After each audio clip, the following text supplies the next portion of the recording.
Parang mga asong ulol na itinaboy ng grupo ng Iglesia ni Cristo ang maliit na kumpol ng DDS fanatics na ito at hindi sila pinayagang sumama sa rally ng INC sa Luneta Park. Dahil dito, nagdesisyon na lang ang mga panatiko ni Digongyo na magtungo sa Liwasang Bonifacio para magsagawa ng sarili nilang programa. Maririnig ang pagkabigo sa boses ng isang frustrated DDS protest leader pagkarating nila sa Liwasang Bonifacio na nagreklamong kung saan-saan pa raw sila nanggaling matapos silang itaboy ng INC group. Kung saan-saan tayo nanggaling. Konting sigaw. Kaya heto, ang mga frustrated na kulto ni Digongyo tila lupaypay na nagsagawa na lang ng sariling kilos protesta matapos mabigong ma-infiltrate siguro ang malaking pagtitipon ng iglesia ni Manalo. Ayon sa media reports, hindi raw sila pinahintulutan dahil sa kanilang mga inciting na political placards. Huwag nang pamarisan! Kaya sa isasagawang investigasyon tungkol sa napakalaking nakawan sa kaban ng bayan, ang ating panawagan simple. Ang ating panawagan madali pong maunawaan.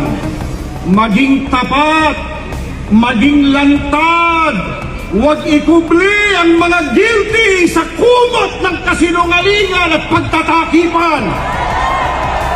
Samantala, sa mismong rally ng INC na nakapagtala ng humigit kumulang 300,000 attendees, inilahad ni INC spokesperson Edwil Zabala ang kanilang panawagan at sentimiento kaugnay ng issue ng corruption sa bansa sa Quirino Grandstand. Mga abogado at maging ilang political analysts na matatalino sana, may kakayahan magpaliwanag ng tama at totoo, ngunit tila nais baluktutin ang batas upang pagtakpan ng mga sangkot sa korupsyon. Hindi po ba ito ang tuwirang kabaligtaran ng transparency na hinihingi ng taong bayan? Lalo pong nakakabahala na kung sino pa yung tumitistigo para matunton yung mastermind ng korupsyon, sila pa ang iniimbestigahan, sila pa naiskafuhan. Mga kababayan, saan po kayo nakakita na yung tumutulong sa investigasyon para mapalitaw ang punot dulo ng katakot-takot na nakawan sa gobyerno ang siya pang sinisiraan? Hindi po ba masyado namang halata na concerted effort ang mga ito para taluktungan ng katotohanan at iligtas ang mga pinakanakinabang sa nakawan? Meron tayong pwedeng sabihin sa kanila, halata kayo. Ano nga sila? Ano nga? Hanggang sa dulo, ipaligid natin sa kanila. Ano yun?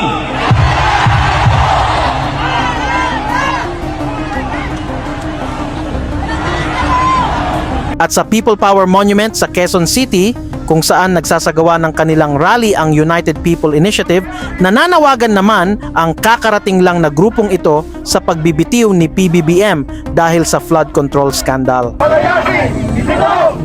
Marcos resign! Palayasin! Itigaw!